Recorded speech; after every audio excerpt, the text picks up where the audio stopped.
Welcome to a special edition of CAF's Heroes of Sport. My name is Bob Babbitt, co-founder of Challenge Athletes Foundation, and this is our road to Tokyo. Our next guest, a woman we call J-Dog, 37 XTERRA titles, 1 world championship, plus a gold and silver at 2016 Paralympics. Jamie Whitmore joins us. How are you? I'm good. Well, what the hell? You just got engaged? I did.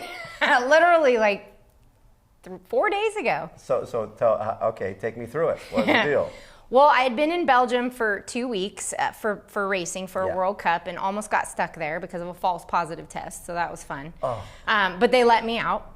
And then we planned a trip on the way to come be here, and we just drove along the coast, and it was really neat because it's almost like the whole MDC coastline ride that I always do. And so I was showing him like different spots that we stop and where we stay, and then we were in Pismo Beach playing one of my most favorite games called Quiddler. So it's like a word game, but you play different hands, and on the 7th hand, so you play 3 to 10. So you start with 3 cards, and then you end up with 10 cards on that hand. But on the 7th hand, and he was really nervous, and it was funny. I thought it was just because I was winning. Yeah, exactly.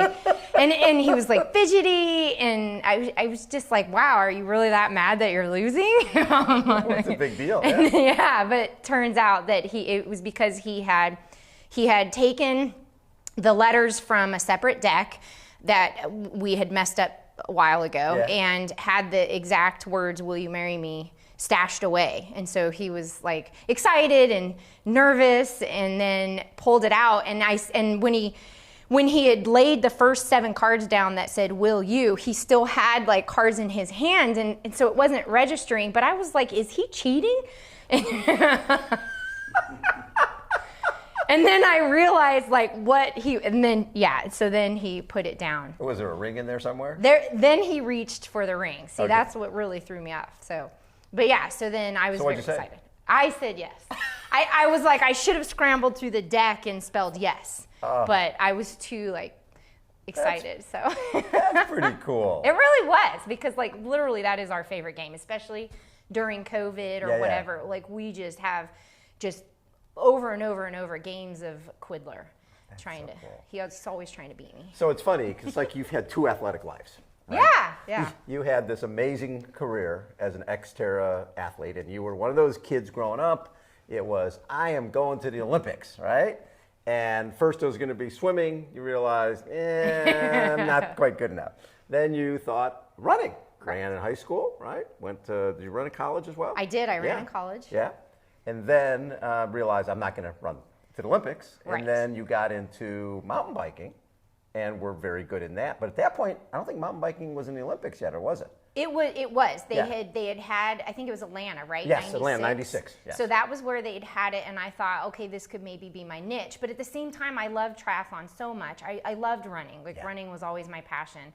And I didn't want to give that up. Swimming, whatever. I don't really like open water swimming anyways.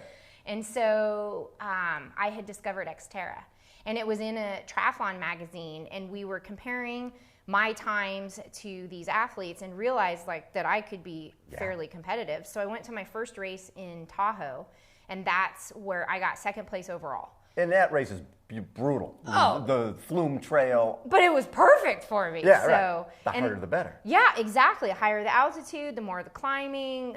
The run was amazing, and that's where Ned Overend was. And Ned Overend's like, and I know you know Ned Overend. Ned was my roommate. Right? I know. But I'd always admired him since I got into cycling and knew like all kinds of things about him. And then he was there, and I just thought like, oh my gosh, like he's the Michael Jordan of mountain biking. And so went up and talked to him, and that was legitimately, he said, you need to get into XTERRA. That's where the money's at. That's where the future. You should do this, not mountain biking. And so he sold me. He sold you, and then what was great is back in the day, you had in mountain biking, you had Ned Overend and John Tomac. You had these rivalries, right? Right. In XTERRA, it was on the women's side, and it was you and Melanie McQuaid. Oh, and you guys could not like each other. No, I don't know what it is with women in sports that we cannot be friends, and maybe there are a few that can, but for whatever reason, no, we could not be friends as long as we were racing each other. it was like, I want to beat you, and you're the one person standing in the way of me being on the top spot of the podium. So it was not a friendly, I mean, it was a cordial, respectful-ish rivalry. I mean, there were things said in magazines and stuff, but we love that. Right? Oh, yeah. We played off that big time. So then in 2008, when all of a sudden things started, you realized something was wrong with your body. Right. And it was actually the tail end of 2007, but it was still so early on that at Worlds, I didn't realize something was wrong. Right. But something was off. When you're an athlete, you're pretty in tune with your body. Yeah. And it was just like nothing was, it was just off. And I had tingling pains in my leg. And it wasn't until 2008, almost like the end of January, that all of a sudden I wasn't sleeping. And I hadn't been able to run for a couple months. Right. And then it was, I couldn't even cycle anymore. And I remember the day, it was like February 7th was the last day I kind of rode a bike without pain. Or with pain, I should say, like it was so bad. Yeah, it was always pain, but that was the first time I rode for 15 minutes and I couldn't ride anymore. I was like, I have to go back to my car. And then that just kind of, a series of events evolved to where I just went progressively downhill very fast. And the different diagnoses that you received were what? I mean, it was like everything. Oh, it was, okay, so first it was, you have bursitis, you have overusage injuries. Then we started going down the line of, it was neurological. And I remember laying on the table and having this guy stick needles in me, and then it was attached to like electro-shocking thing, and he kept shocking me to find like if there was a ruptured disc or something. And it was so painful. I was like crying on the table, and he was convinced it was a ruptured disc. And then I showed him x-rays, like, no, it's not. So then he was scratching his head and wanted to send me to a neurologist. They thought it was in my brain. Then it went to an ovarian cyst, to ovarian cancer, to, no, you have a tumor of some sort, we just don't know where it is. And then they found it eventually wrapped around your sciatic nerve. But they were basically saying this is in your head. Correct, yeah, essentially. Or, I mean, and the early doctors in the ERs and stuff treated me very much like I was there seeking drugs. Like I just wanted a cortisone shot or whatever, and I kept explaining, like, no, I don't want this because I get drug tested. Like people come to my door and I have to pee in a cup. So I kept trying to tell them, no, I just want you to tell me what's wrong, because I'm not sleeping at night and I'm crying and it's just so painful. On a scale of 1 to 10, I often tell people, because that's what the doctors ask, where's your pain level? And mine was a straight 20. Like it was, if they hadn't found it, I'm pretty sure I would have like died of just utter pain and no sleep. I was going to say that people underestimate the no sleep part of this, because you become a different person. Oh yeah, I was totally hallucinating. irrational. I was very irrational. Like if you hear stories of my dad and stuff, I didn't know a lot of what was going on around me. I was just dealing with pain all the time. So when it's probably a blessing when they finally realize what the hell it is. Right. But at the same time, when they find this tumor on your sciatic nerve, and they operate, you know you'll never run again. Well, I didn't know. Nobody told me anything. They didn't tell you that? No. Oops. They went out and told like the 14 people in the waiting room, we had to sever her sciatic nerve. We had to take a huge chunk, but the nerve was already dead because it had cut off the blood supply. And she's pretty much never going to run again. Her pro career's over, and she will walk funny. Yeah. So that was what they all knew. Yeah. And I, of course, woke up and was like, okay. Let's start training again. I know, I'm not in pain anymore. And then this physical therapist came in and said, introduced himself and said, I'm here to help you, learn to start walking again. And I just thought, like, what? And I still didn't comprehend what he was there for. And then the doctor came in and was checking my feet and said, can you wiggle your toes? And I just thought, this is a really odd question for an oncologist to ask me. And so I looked down at my feet and I looked at him and was like, yeah, sure. And I started wiggling my toes, and it's the weirdest thing to feel like your toes are moving, because it was so early on that my brain was still sending the signal, and the toes didn't move. And then I noticed his hand on my foot and I didn't feel it, but I felt his hand on the other foot, and I just thought, like, what is wrong? And then he just covered up my feet and was like, okay, I'll see you tomorrow.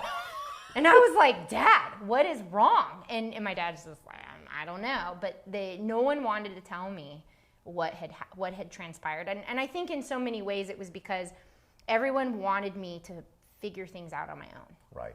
Well, and I remember having a conversation with your husband at the time, Courtney, calling him at the hospital and basically talking a little bit about what, as an athlete, there was no way you weren't going to find another sport. You had to find something or else you'd go crazy. And that's when we chatted a little bit about paracycling. And that became your second life. It did.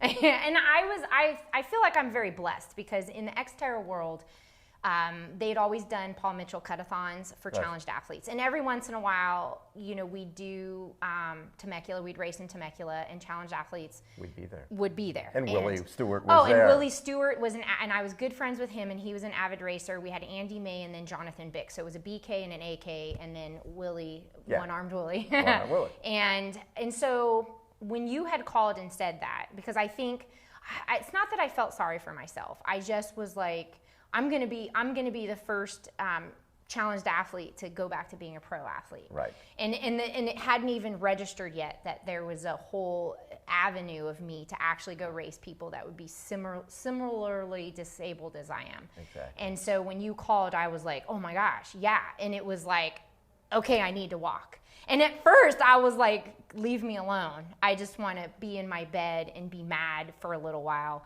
And then as soon as you had called, I was like, well, I guess I have to learn how to walk first if I'm going to get back on a bike. And so that was what really started motivating me to where I was like timing myself or challenging myself to see how far I could go. And that's where there's funny stories of like there was a prisoner on my my unit, and they have to wear chains so you can hear them coming. Right. And I was like, come on, Dad. And I'm still hooked up to IVs, mind I tell you, and I've got this walker. And I couldn't even get out of my door in the beginning. And then it was like I made it to the nurse's station, and then it was like I would do laps. And at first I was racing all the old people because I was like the youngest. Not that, 70-year-olds are old, but exactly, I was young, 30, okay? So, and they all outwalked me. I would be so mad. And then the guy in chains would outwalk me. So it just started pushing me, and I would go home.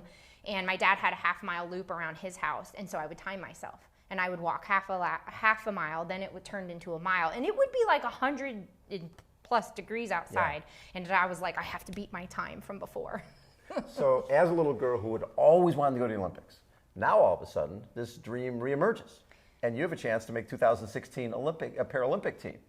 And going there and then winning a gold and being at the top of the podium and your dream of hearing the anthem and being on top of the podium now is reality. Oh yeah, that was the most incredible moment for so many reasons. I mean, first, like my family was there, people who had been on this journey, and so many people had been watching because I was at the top of my career as an XTERRA athlete. And I was, let's face it, I was taken out a little bit early. Like, I was not ready to retire. And I had ambitions of like wanting to win 50 championships and stuff. And so sitting with 37, I was like, oh. And then that childhood dream of being like the best athlete in something was there. And then the fact that the night before I was so good at visualizing my races, and I had plans, like all these different ways that I could potentially win this race, because road racing is very unpredictable. And I had won silver in the 3K pursuit, so you can't take that away. Right. But I kind of fell short in the TT. Right. People had a better day. So this was like my last chance to get that gold. Yeah. And I was like visualizing every possible way that I could try to win this race on a course that didn't suit me. And so it was so good that I dreamt I had won. And so when I woke up the next morning, I was a little bit like disheartened to find out I was in my room and like, wait, I haven't raced yet? And so then I was like, is this some kind of bad omen where I'm gonna, like now I dreamt it so it won't happen? And so like, you just have very mixed emotions. Oh, yeah. And then I towed that line. And no matter what I did, like the way I had been racing for 4 years, it wasn't working. I couldn't break anyone. Like my legs started feeling all crampy, and I just thought like, oh my gosh, this is gonna be the longest race ever, because it was just so windy. And I was one of the smaller riders. So I just sat back and I was like, okay, let's let everybody else do the work, and then I'll seize the opportunity when I can. And it was a little bit, it rained somewhat, so that played into my advantage because there were a couple turns and there were a couple small, short power hills. And on the last lap going into that hilly section, the gal from China, the gal from Germany, and myself pulled away. And we had just a little bit of a gap. And then I remember the Chinese gal was leading, and then it was me, and then Germany up the last hill. And then I soared past all of them into the downhill and the hard right-hand turn. And then that's where I noticed I had gapped them, and that's where mountain biking came into play. But then it was like a straight headwind 2 kilometers to the finish line. So I knew they were going to catch me. So it was a matter of making them work super hard to catch me, and then I would just pretend like I was like spent. Right. So I jumped in behind them when the 2 of them caught me, and I looked back, so I knew no matter what, like, we were all walking away with medals. Yeah, we just needed to get to the finish line. And the Chinese coach was like yelling at her. I'm assuming to tell her to get off of the front because she had no problem charging into the finish line. And in my mind, as I was the 3rd person in line, I kept thinking, like, I'm not a sprinter. And this is coming down to a sprint. Yeah. And how do you know when to sprint? If you sprint too quickly, you lose it. If you sprint too late, you lose it. So, like, when do you know? And then all of a sudden, Denise from Germany pulls to the right. So then I go to the left. And so now we are all parallel. And this is with like 500 meters to go. And I just thought, like, what is the sign? Like, how do you know? And then I looked up and the sign said 200 meters to go. And in my mind, I was like, that must be my sign. And I just stood up and sprinted with everything that I had and like narrowly edged out the gal from China. So, and we all got the same finish time. Like, that's how close this was. But you can see in the finish line picture, it comes down to the gal from China and myself, and we're just like duking it out. And it was just incredible. It was like the greatest feeling ever. And to see my kids, when I was standing on that top podium, the military people, the federales, let them come over the wall to be able to stand there and see me because they were so short. And it was just like the coolest thing ever. So now you have an opportunity to do this again, right? You've got to make the team to go to Tokyo. And we're not that far away, and it's still pretty much up in the air. You got to go to the trials, and then if that doesn't work, there's another opportunity. So in terms of getting back, you've got the gold. You've got a silver. Right. It'd be great to go back, but if it doesn't happen, are you okay with that? Or no, you're not. You want another gold. I know. I was like, I'm not a greedy person. I'm not. I'm one of those people that just always wants to be the best that I can be. And I also realize that age is starting to play a great role in this. I'm 45 years old, and I know I'm very young. But the girls are half my age in my category, and there are a couple that are older. There's this gal from Japan that's like 51, so I have no excuse. But it's one of those where I always teeter on this. It's like childbirth. Racing is like childbirth. You, like, all the nerves that you take into race day, you constantly ask yourself, like, why am I doing this? Like, I've had 2 long careers. I've had great success. I could hang it all up. But then the gun goes off and you're out there, and it like feels good to be the best that you can be. It feels good to know that you've trained really hard and that you're just leaving it all out there. And then you finish and you're just like, I could do this better. And I could do this a little bit better. And if I just tweak this, and then you're constantly like, that's what goes through my head. And then it's that cycle as we get closer to race day. I am like, why am I doing this? Because your nerves, like, it does not matter if it is my first race or my like 10,000th race. The nerves are always the same. Of course. They never go away. Yeah, but you want that. If you get to a starting line and you don't have the nerves, I know. It's time to give up. It's time to quit. See, right? And exactly. that's kind of like what I don't know, COVID showed me so much. Like, it just showed me what life would be like at home for the first time. I mean, I've raced for over 2 decades, and I've missed out on weddings and birthdays and, you know, school functions and whatnot for racing. And, you know, sometimes it makes me feel a little selfish, but then I know I'm also providing for my family. So how selfish is it? So how important has CF been in this second journey? Huge. Like, I mean, wow. In so many ways, like, having a disability now really opens my eyes to a lot that's out there. Like, just the challenge to be able to do something that I've loved all of my life. One of the things that people should definitely know is, You know, insurance will pay for my AFO, which is an ankle foot orthotic. It's like wearing a brace. They will pay for one for me to walk in. Right. But the one that I walk in will break in seconds if I try to pedal in it.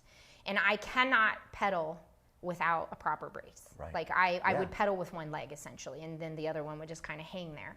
So, and it would be very weird. So to be able to have like the Challenged Athletes Foundation be able to allow me to have a brace that I can continue to be active with it's incredible. And mine is just a small fraction of what a lot of people with disabilities need. Like people in, say, wheelchairs. One of my very good teammates and friends is in a wheelchair. So he can't ride a bike like mine. Right. And his bike is not something that you can just walk into any bike shop and purchase. It is a very custom bike. And, you know, it's like tens of thousands of dollars. And so, you know, he's able to ride next to me, and we can go and do like incredible things like the MDC ride because of the Challenged Athletes Foundation. And it's not, and you know, people with amputations, it's also a whole nother world because the same thing. They cannot be athletic in the very thing that allows them to walk. Like it's a multitude of things that you need. I mean, and if I ever get into skiing in my retirement sport, it's one of those where I can't ski like an able-bodied person. I'm going to need like a sit ski or something. And I'm gonna need more adaptive equipment than just than getting on a normal bike that I can get on. So, you know, I think through the years, I look back on my pro career, and number one, I wished I had done way more to be involved because now I'm on that receiving end. But, you know, I mean, it's just an incredible thing to know that people choose to help someone like me. Like they have the means and the money and all this to make a dream come true. Like that's incredible. Like I would have never gotten to the Paralympics if it hadn't been for the Challenged Athletes Foundation. Like, and I know that. So, but it's neat because then I get to do the MDC ride and I get to ride along all of these people that make these things possible, and I get to actually tell them, thank you. Thank you for doing this. So cool. Jamie, thanks as always for taking time and for being such an awesome member of our CAF family. I love chatting with you. Me too. Thanks for having me. Jamie Whitmore has been our guest again. This is our Challenged Athletes Foundation Road to Tokyo. Thanks everybody for tuning in.